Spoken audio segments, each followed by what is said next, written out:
Banana Republic factory store or shop us online. You're locked into Inception Radio Network, Superior, Wisconsin.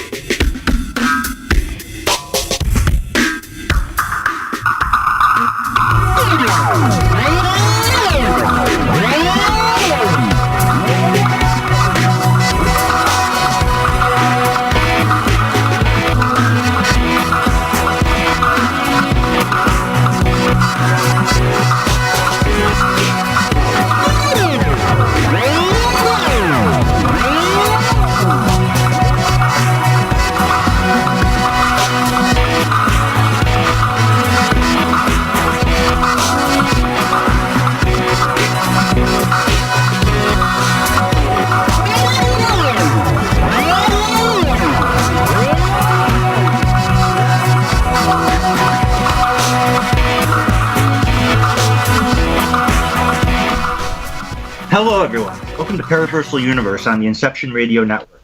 We're your hosts Kevin and Jennifer Malek. Hello everybody. Brought to you by the Northern Wisconsin Paranormal Society Limited and the Northwoods Paranormal Resource Center here in Rylander, Wisconsin. Hello to everyone in the IR and chat room. We look forward to your questions and comments as always. irandchat.com is the link for the chat room, so come join us there. Let's do the shout-outs before we get rolling tonight. What do you say? Yeah, sure. Shout-outs go to those people who share our show banners or our archives every week. We really appreciate it. Thank you so much. That's all we have. We have John Link, Deborah Merritt Sosby, Jason Bland, Jamie Demlos of Paranormal Soup, Walter Brooks, Thoughts of Christos, Howie Odell of The Rift, Debbie Grashberger Schmoll, Grins Paranormal, Dawn and Brent Elmer, Annie Thithen, Sarah Argyle, We the Indigenous, Misha France, and Steve Foster.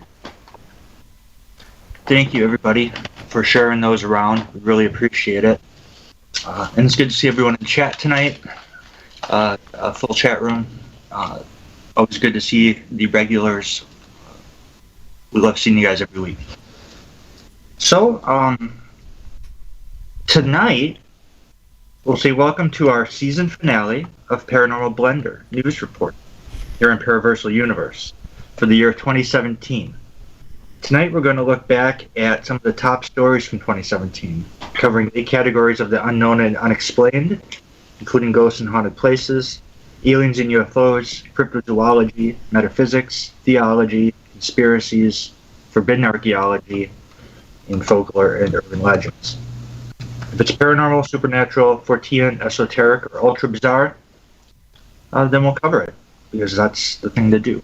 So, joining us, as always, our fellow Northern Wisconsin Paranormal Society Limited members, Ufologist Mike M.J. Lucas and Cryptozoologist / Shaman Donald Young. How you guys doing? Doing great here. Thank you. Real good. Well, we're already to the end of December. Time flies so fast. Before we jump into this, I just want to say thank you guys for becoming part of the Paranormal Blender crew. It's an honor to once a month get on the show and go through the news with you guys. I like it. It's awesome. You hear some really educational and learning stuff, and you hear some really crazy off the wall stuff. But it's fun. Some of it's been some of it I can still remember and sticks out in my mind. Just the things that it's mostly the weird stories, that I can still remember. It's been fun, interesting. Yeah, it's been a crazy year. It really has. I was going back to some of the stories today, and yeah, a lot of them, like, they jump out at you, and I remember this one, and I remember that one, and so for this episode, we each brought stories from this year to our roundtable to read and discuss. But before we read those, and before we do that, here are some of the headlines from this year's past.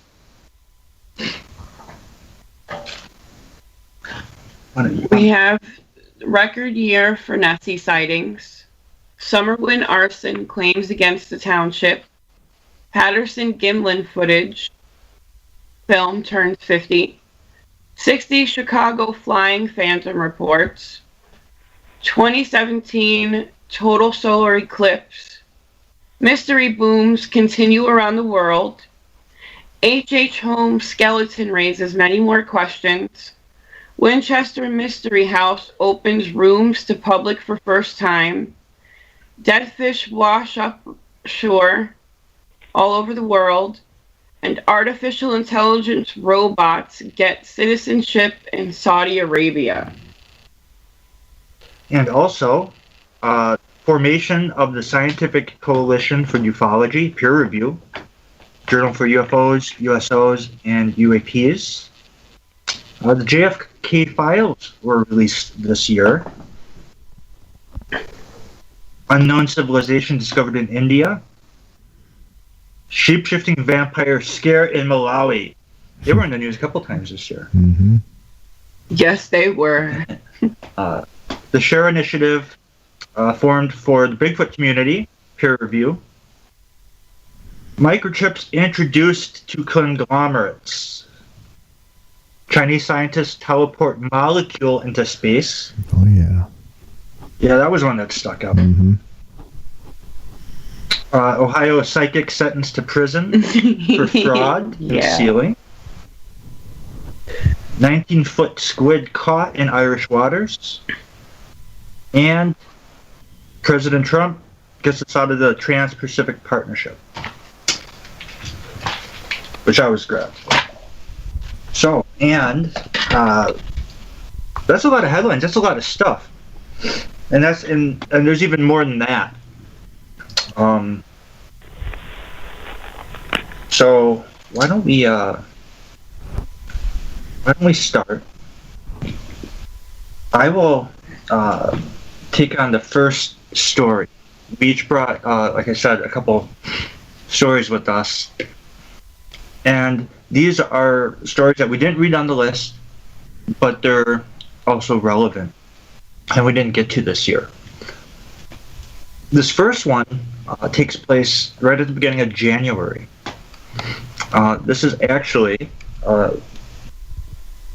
from Yahoo,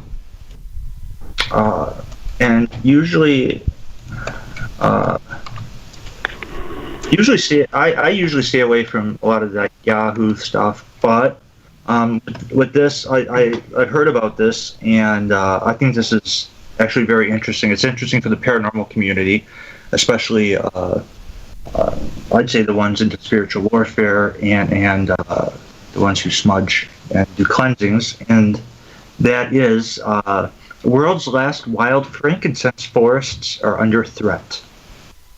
This is from Associated Press, Jason Patkin.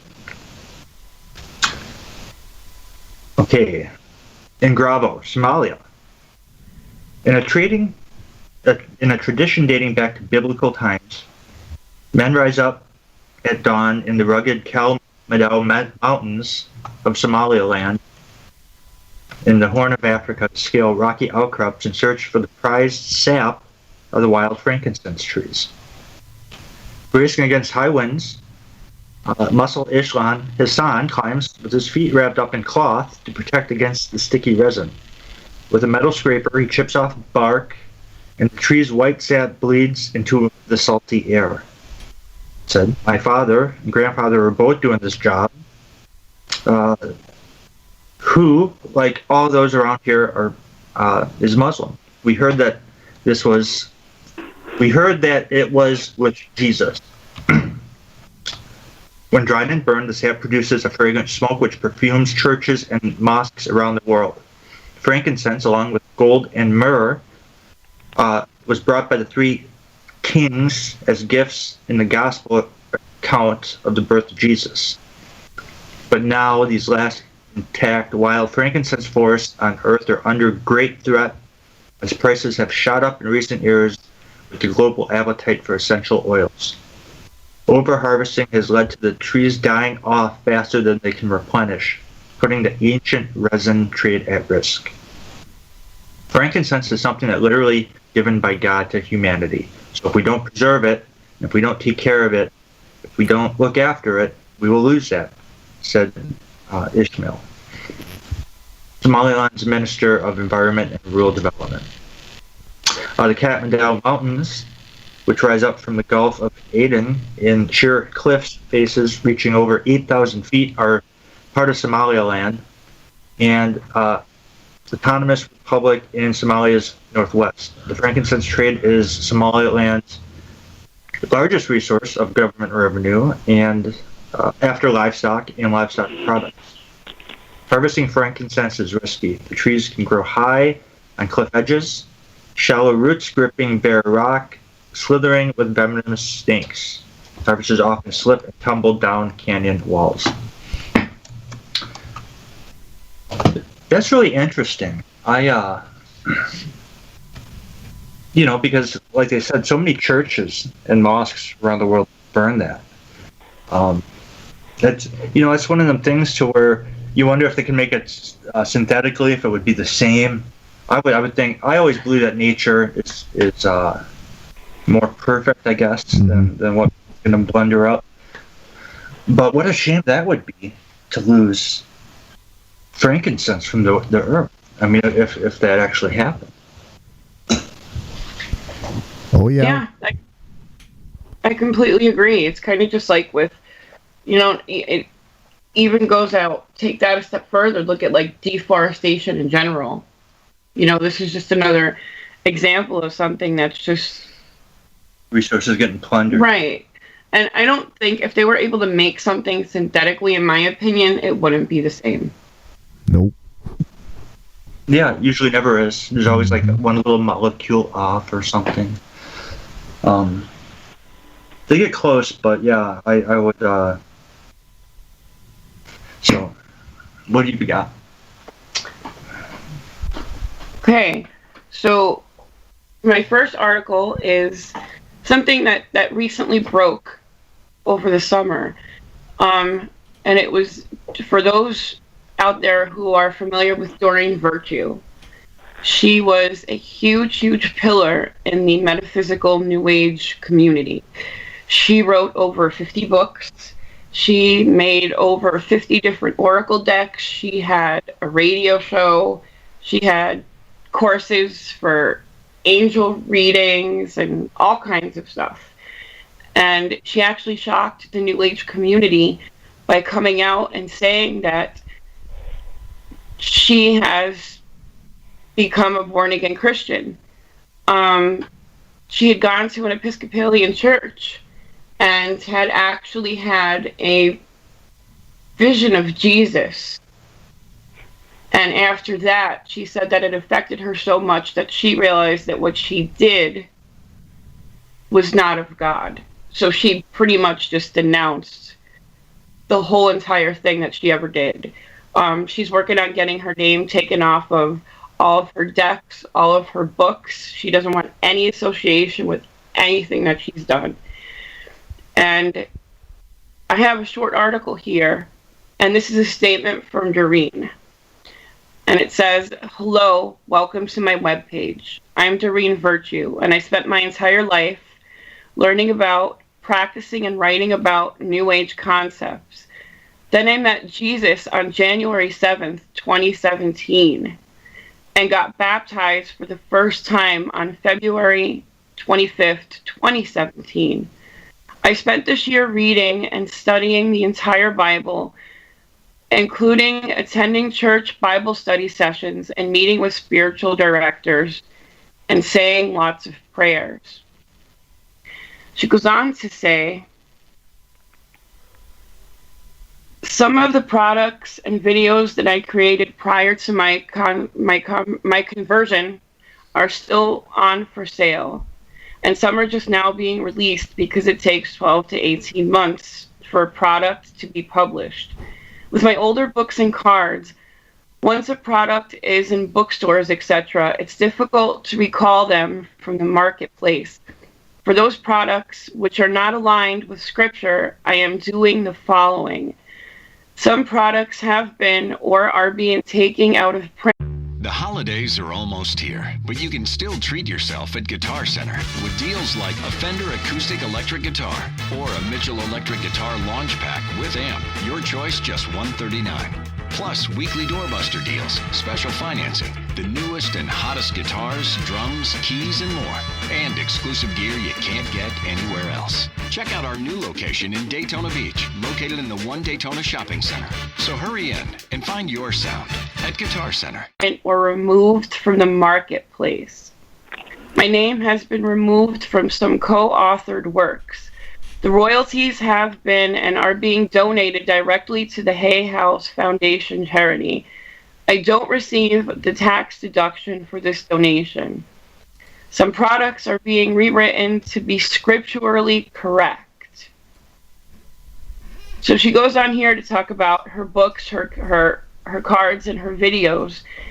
And she apologizes to everybody that has followed her up until her conversion. So she's taking decks like the Ascended Masters and the Ascended Masters and Angel books, and she's getting rid of them after stating that she realized with that book and that deck that she was being advised by the demonic. And that after she had this visitation with Jesus, he basically put everything out there for her. And so that's her decision. Well, a lot of people follow her. She's probably one of the biggest names in the metaphysical world. And I have been paying attention to this a little bit. I know some people are hurt. They feel betrayed. Others are glad for her. Other people are upset, confused. Yeah, and of course, if you own anything that's being pulled, it will be a collector's item and will someday be worth much, I'm sure. But yeah, this was something where I don't think anybody expected this. I mean, I know that those that follow her were aware that she was discussing Jesus more and more, but I don't know if anybody had thought that this would happen. Do you guys have any thoughts? No. Yeah, just kind of listening to you on that one. Yeah. I mean, she was huge. She was a pillar in the New Age community, and a lot of people are shocked, upset, angry, and confused, and betrayed. And I think it's going to take a lot of time for people that are upset with her to get over it. I mean, no matter what your faith is, your faith is. She said she had a visitation from Jesus, then it is what it is. She's chosen to take on a different path. And this one may actually benefit her more or less in the future. Yeah, we all have a right to grow over time. And, there will be things, we'll change our mind on things throughout life. And I think she has a right to grow just like anybody else. And if this is something that's good for her, and something she feels is the right thing to do, then, I say more power to her, and I hope those that are upset can find some peace somehow with that, without having anger. Yeah. So, okay, which one of you guys would like to go next? I can go ahead, Kevin, and talk about what I found yesterday. This was released by NASA, founded on space.com. Record breaker, 8th planet found around the distant star. So this was exciting news. Our solar system is not alone atop the planet harboring HEAP anymore.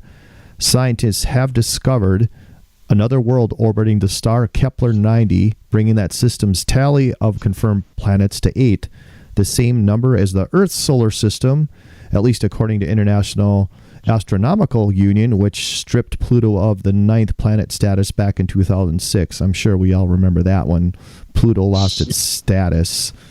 Yeah. There's one more previous extrasolar record which had been held jointly with Kepler-90. It was the TRAPPIST-1 system. That was also discovered this year earlier. That was pretty interesting too.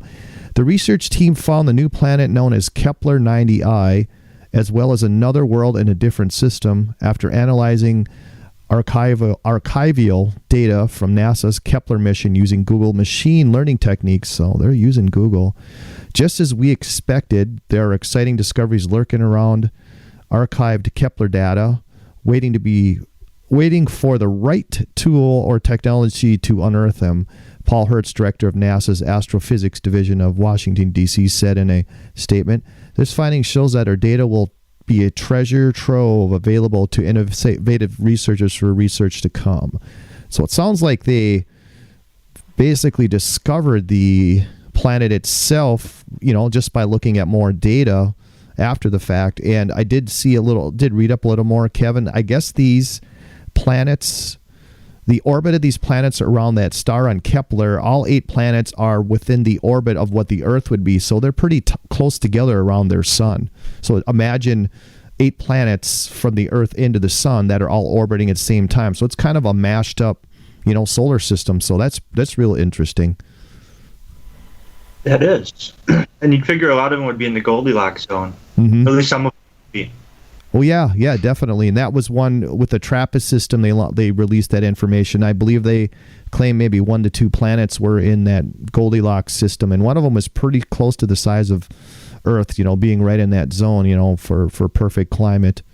But yeah, that's a big discovery, and that was just out yesterday. So I just thought that was kind of neat that some other system tied us, and you can only imagine there's probably 100 planets going around some of these big stars. I mean, until we could discover them, but they're just basically seeing little bounces off the stars, and they're able to figure out the size. It's just amazing to me that they can figure out how many planets are circling these stars and the size. I mean that's goes to show, how far advanced we have with all our data now.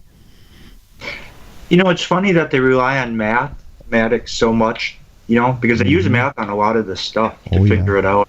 But yet they won't acknowledge the simple equation of life in the universe and the odds. I mean, to me, it's so ironic. I mean, it's such an oxymoron. Mm-hmm. On one hand, to say, well, we know this because, and that's what they do. That stuff gets broken down into math and processed, and but yeah. So, and yeah, I'm still heard about Pluto. I like Pluto as a 9th planet. Right. I know it's a planet, but I think that's just something that, as a kid, I can still remember the 9 planets on the wall. Mm-hmm. And Pluto. But yeah, I guess the orbit is oblong, and it's there were other reasons why they felt like it just didn't qualify. You just think of all the textbooks and science books that had to be changed because of that. All these old books are classics that have Pluto down as a 9th planet, or pulling that little planet off the display on top of the ceiling in a science room in the schools. It's like, boop, pluck it. Yeah. Well, in Russia, in some Russian schools, they teach about Nibiru as a planet. Oh, yeah. Yeah. It's weird that we don't acknowledge that here in the States, but yeah, that's something else that's interesting. Mm-hmm. Okay, Don. You are right. All right. My story is based over in Washington State. Washington State loves its official symbols.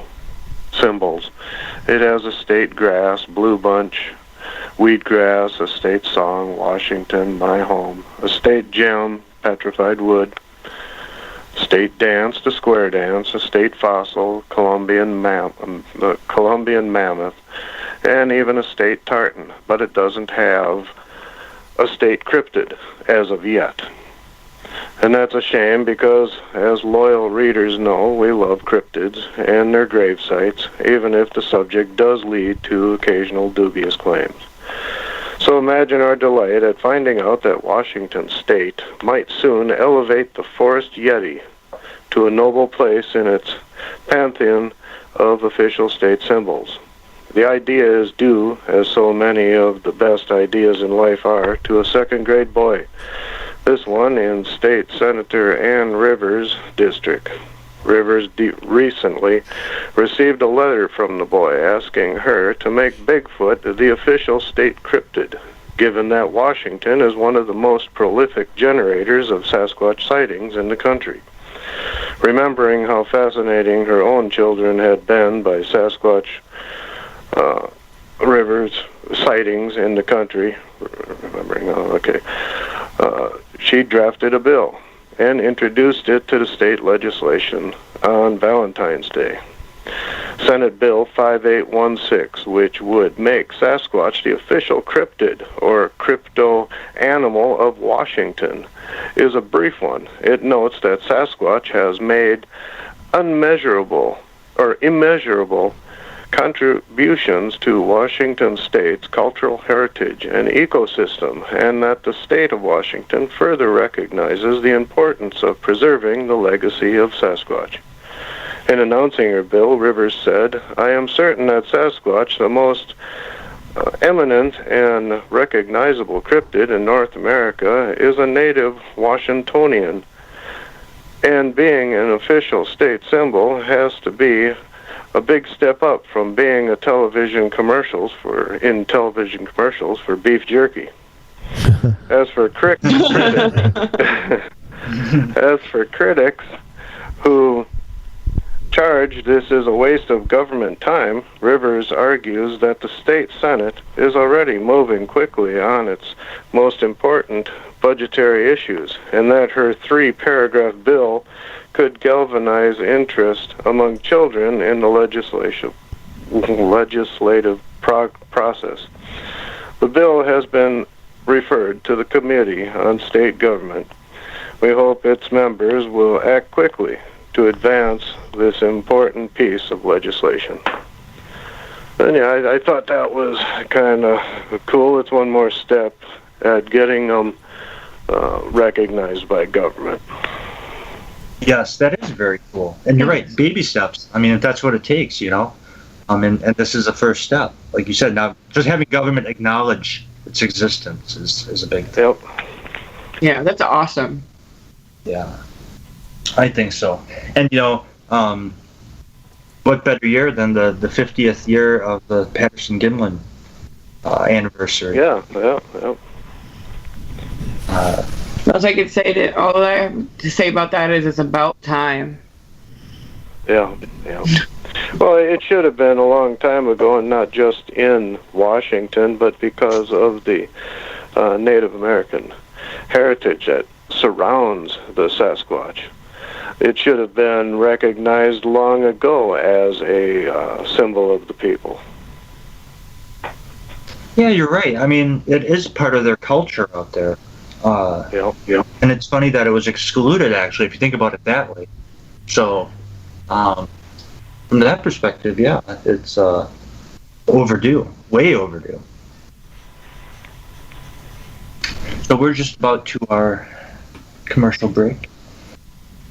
Okay, so it's time for our quick commercial break since you are listening to Paraversal Universe on the Inception Radio Network. We will be right back. Welcome back to Paraversal Universe on the Inception Radio Network. We're your hosts, Kevin and Jennifer Malek, and tonight we're doing Paranormal Blender, Year in Review. But before we get back to that, we'd like to take a minute and thank everybody that makes Paraversal Universe possible, including graphics art designer Lawrence D. Misa, webmaster Joe Champion, music by Matt Stens, producer Mike M.J. Lucas, and of course to God for granting us this wonderful show and opportunity here to be with you all. This segment is brought to you by Lucas Wellness, the UFO Wisconsin research team, and the book Trail of the Sasquatch, A Shaman's Journey. We also have 3 Paraversal Universe like pages to check out, and also check out Jennifer Malek, Psychic Demonologist like page, and of course Northern Wisconsin Paranormal Society Limited like page. Also check out Lake Monstrosities, which is the largest group on Facebook for aquatic mysteries, and Ultimate Conspiracies, which is pretty much self-explanatory. If you have any questions for our guests, and I know we actually have, or any... The holidays are almost here, but you can still treat yourself at Guitar Center. With deals like a Fender Acoustic Electric Guitar or a Mitchell Electric Guitar Launch Pack with amp, your choice just $139. Plus, weekly doorbuster deals, special financing, the newest and hottest guitars, drums, keys, and more. And exclusive gear you can't get anywhere else. So hurry in and find your sound at Guitar Center. Questions about tonight, and there's one that popped up, which is actually, and we didn't put that on the list, but yet it is something that we were discussing earlier. I think it's 2 separate things. Oh, okay. Yeah, okay. So we have a question in chat asking on our thoughts about these haunted items being auctioned off for ministry. And I heard about it a little bit, and I think it's harmful and irresponsible to be auctioning off items. Just like, not even for just for a ministry, just in general. But if it's for a ministry, again, to me it's harmful and it's irresponsible because you don't know what's attached to those items. And by putting items out like that, and people bidding on them and ending up with these items, may take home something very dark, very nasty, and very negative. And I could see, if it were some kind of, let's say, corporation that wasn't involved in spirituality, they didn't believe in that, maybe they thought it was a joke. But for a ministry, ministries are supposed to be spiritual, Right. And so when you're talking about haunted items and negative attachments and that kind of thing, I would like to think that they would take that just a little bit more seriously. I know haunted items has been in the news a couple times this year. You have that they're taking Annabelle around. Yeah, that's the biggest thing. Tony Spira is taking the Annabelle doll around for dinner and a Q&A session for a night with Annabelle, the demonically possessed doll. Yeah. Yeah. He's got like a case, and he brings her, even though it's inside of a case, you're still bringing something that has that particular entity out to public, and you're putting people in danger. Yeah. And the fact that this thing that's attached to it is demonic, it wouldn't take the demonic nothing to just totally attach to some poor innocent person that goes to one of these events. Mm-hmm. I did see it on Ghost Hunters too. They brought it into the museum there, and I forget what the name of the lead guy is. We had started watching that again, and he uncontrollably touched her in the chair. It just Zach did. Yeah, Zach. It's just like, it was like, wow. And I don't know if he's walking around. I can see making money and profit off that, but I don't know. That just doesn't seem right. Well, these are items that the Warrens, or at least, so we have 2. You got the East Coast side with the Warrens and their museum, right? And that's where the Annabelle doll comes from. Yeah. You got the West Coast Museum, which is Zach Baggins' Haunted Museum. Yeah. Okay.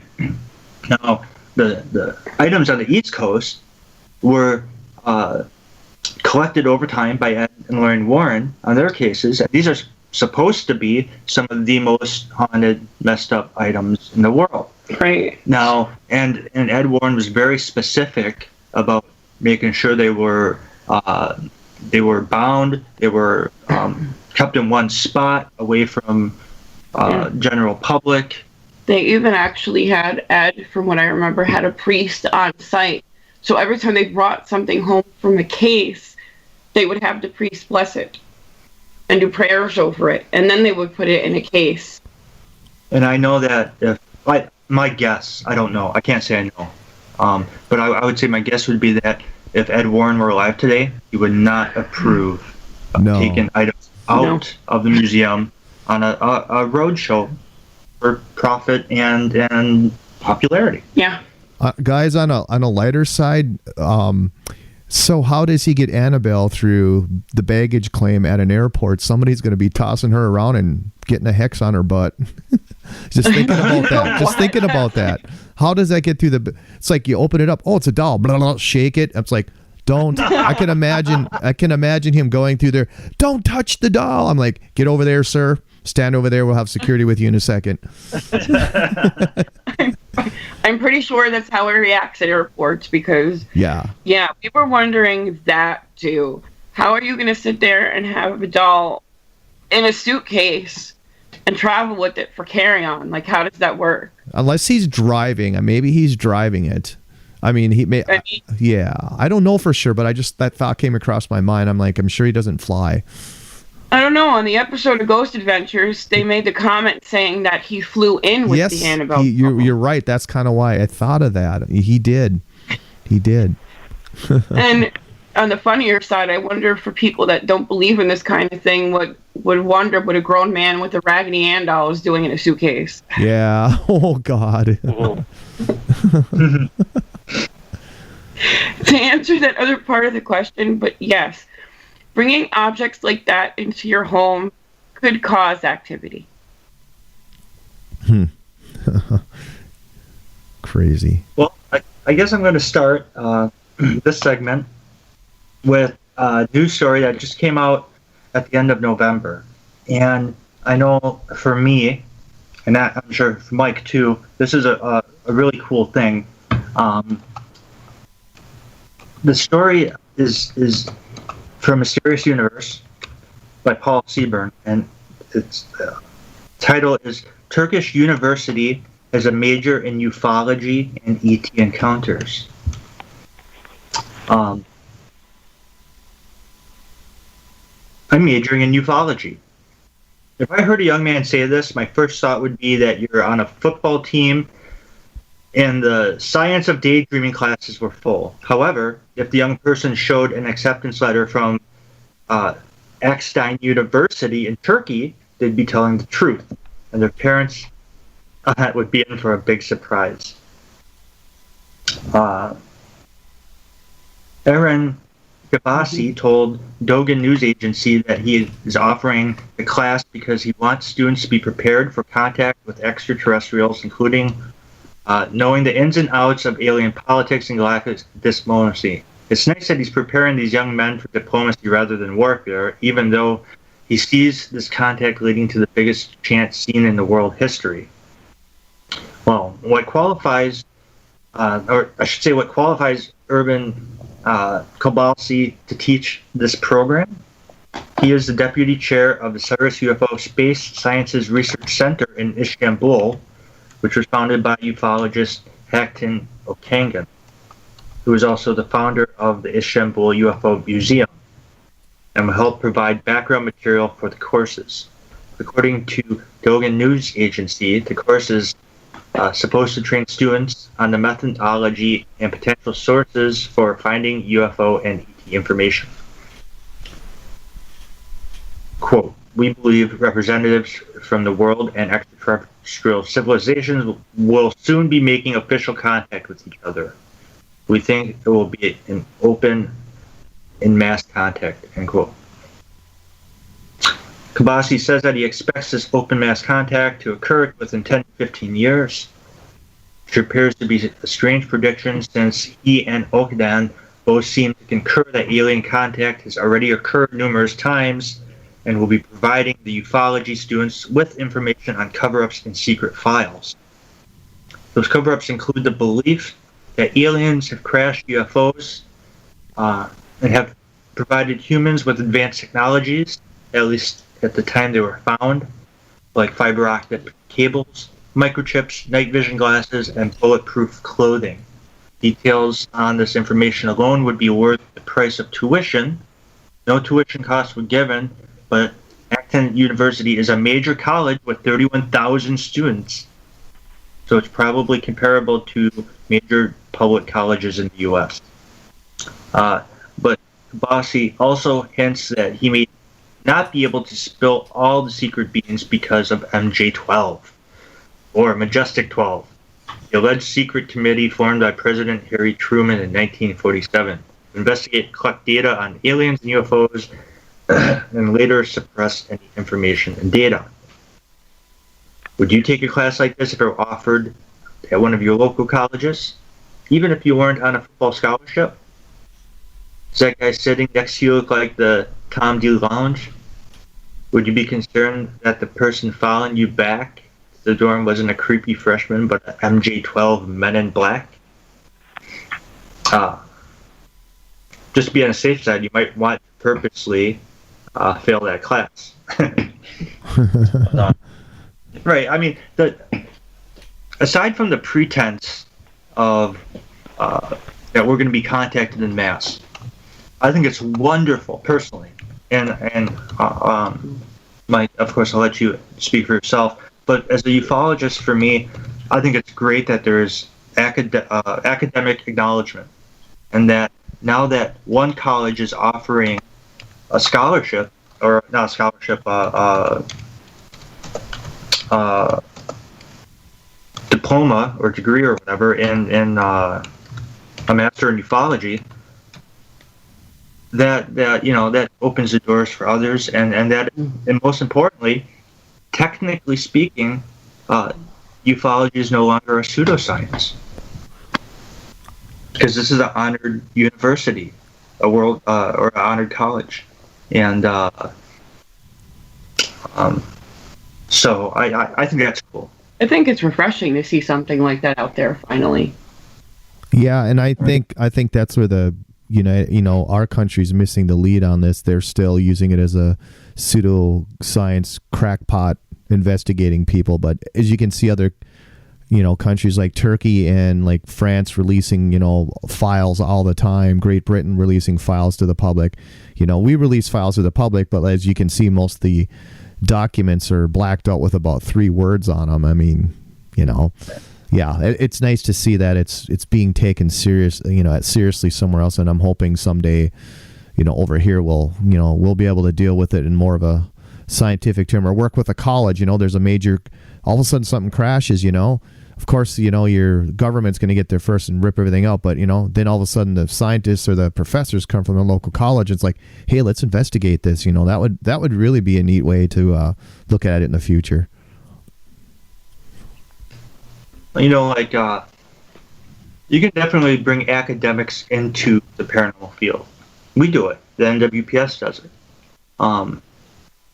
But having these disciplines honored academically, like parapsychology is honored academically. Parasociology is honored academically. I would like to see others be honored academically. And I think it's great that ufology is. And it'd be cool to see cryptozoology be acknowledged. These kind of things. Any thoughts, Don? Not really. It's the more a person or these universities look into it and start to accept it, the more it'll be an open-minded society. It's right now it's still closed-minded until they start to accept it. Right.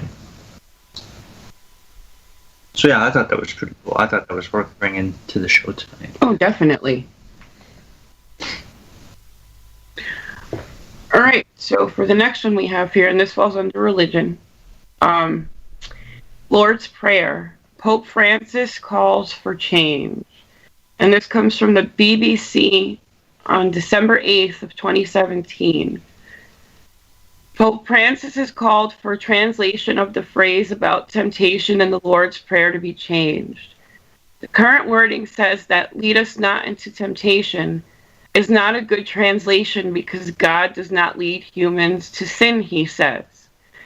His suggestion is to use "do not let us fall into temptation" instead, he told Italian TV on Wednesday night. The Lord's Prayer is the best known prayer in Christianity. The pontiff said France's Roman Catholic Church was now using the new wording "do not let us fall into temptation" as an alternative, and something similar should be used worldwide. Do not let me fall into temptation because it is I who fall. It is not God who throws me into temptation and then sees how I fell, he told TV 2000, an Italian Catholic TV channel.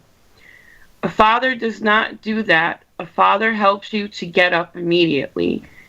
It is a translation from the Latin Vulgate, a 4th century Latin translation of the Bible, which itself was translated from ancient Greek, Hebrew, and Aramaic.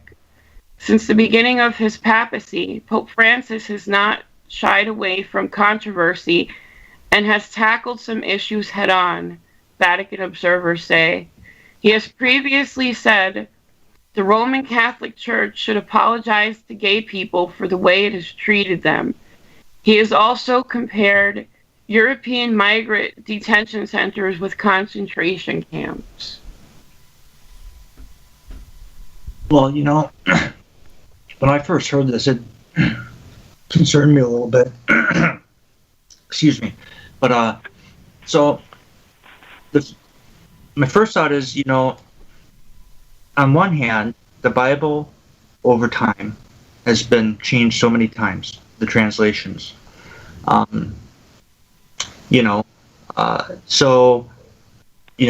Is this any different? On the other hand, anytime anyone is messing with something so holy, it's something I have reservations about,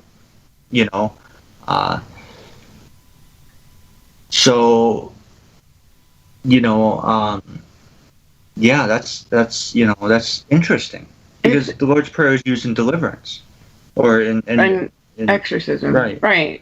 I think it was a suggestion. I don't think he's going to get that much permission to officially change it because he can't do it by himself. He can suggest it.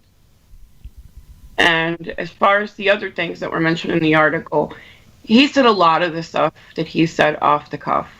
And a lot of people are not really surprised by it. So I don't really see it getting changed unless everybody else that's involved, as far as the Vatican goes, allows for it to happen.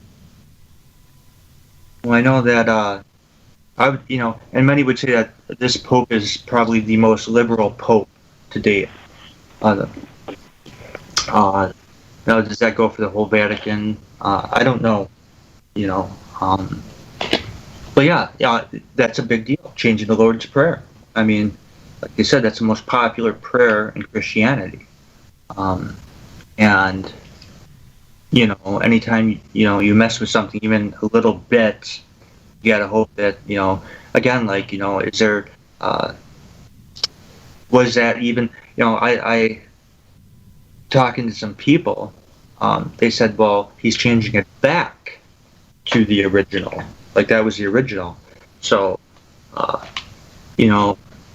again, there's so many translations over time and everything else, and I'm sure there's a few mess ups in the, or translations that got skewered. And of course there's been stuff pulled out of the Bible too. So, but yeah, definitely interesting. Yeah. And somebody really quickly add a good question that goes with religion and UFOs. If there was to be full government disclosure of aliens and UFOs, it would destroy all religions on Earth, and I just wonder if that would be a bad thing. Well, I mean, there are several reasons why things are kept from us. Power and control. And when you talk about religion and multiple religions, what denomination are you? Well, think about the word denomination. It's got the word demon in it. To divide. Yeah. So, yeah, that could be one of the very reasons why the deep state is so bent on keeping us in the dark. Anybody else? Okay. Well, we get the last story. This is from the New York Post. And this just came out, actually, December 12th, 2017, and this was out before Guardian had what the heck is going on?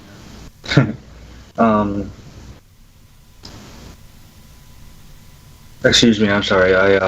My article just got hacked by something other, whatever. Anyways, so this article comes from the New York Post. 18 severed feet have washed up on this stretch of U.S.-Canada's coast. Okay. Severed feet encased in trainers have been mysteriously washing up along the coast of the Salish Sea between Canada and the U.S. for the past decade, generating countless theories but no definite answers. Now the phenomenon is back in the headlines with the discovery of yet another disembodied foot, the 18th since 2007. The latest grisly find was made by a man walking his dog in British Columbia on December 8th, according to Royal Canadian Mounted Police.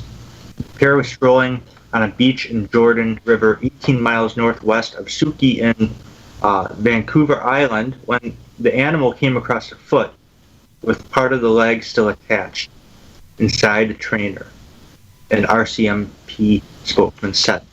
He called authorities, who sealed off the area and sent a coroner down to seize up the limb while a search was carried out, unsuccessfully, for the rest of the body.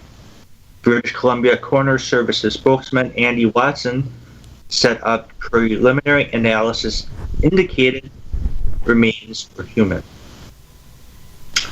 There have been so many cases of pranksters stuffing trainers with animal remains like chicken bones over the years that authorities no longer make the obvious assumption.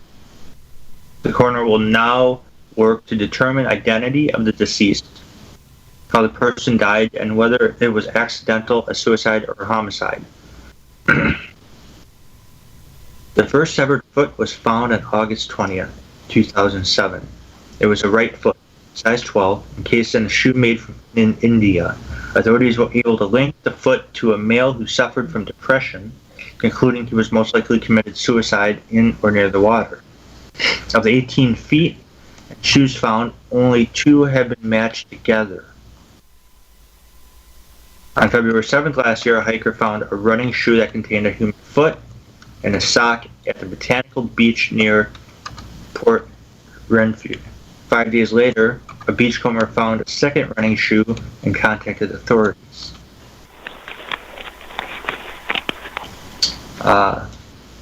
Forensic expert Gail Anderson said there was a simple reason why all the cases involve trainers. Something you'll notice is that the only feet washing up are in running shoes. They're not washing up in stilettos or sandals or bare feet, she said.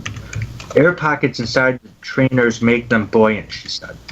It's basically a flotation device, so it's going to hold it all together and get washed ashore, she said. No foul play is suspect in any of these cases, and nothing has suggested otherwise.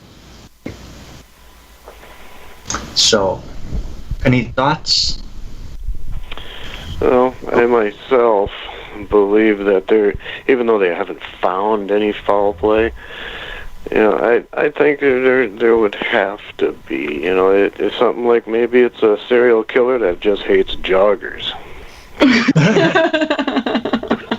Right. I don't know, but they got to think about that. Why not a part of a leg or a hand or anything like that? It's always just the feet. What are they, cut off with a saw, or are they bit off by a shark, or what's going on there? Thank everybody for tuning in this year, for taking the time to listen to the shows that we've put out. Thank you to all of you in chat for your wonderful questions and for hanging out with us. We greatly appreciate it. And thank you to the network for having us to be part of the family. Yes, absolutely. And we look forward to next season. Absolutely. And thank you, Mike, and thank you, Don. Yep. Have a happy holiday and a good New Year. Yep. Yes. Yep. Happy New Year, everybody. Yep. Yeah, happy New Year and happy holidays. Yes. And we will see you with a whole new season with new stuff. Just leave it at that. New stuff. To the believer, the evidence is overwhelming. And to the skeptic, there will never be enough. Thank you. God bless you. And we will see you in the future. Merry Christmas. Happy New Year. Right now, save 50 to 70% off at Banana Republic factory stores and online. And 60% off absolutely everything at Gap factory stores. Save even more with 40% off clearance at Gap factory stores. And at Banana Republic factory, sweaters start at $19.99 and scarves start at $9.99. Hurry! Search our store locator for your nearest Gap factory and Banana Republic factory store, or shop us online.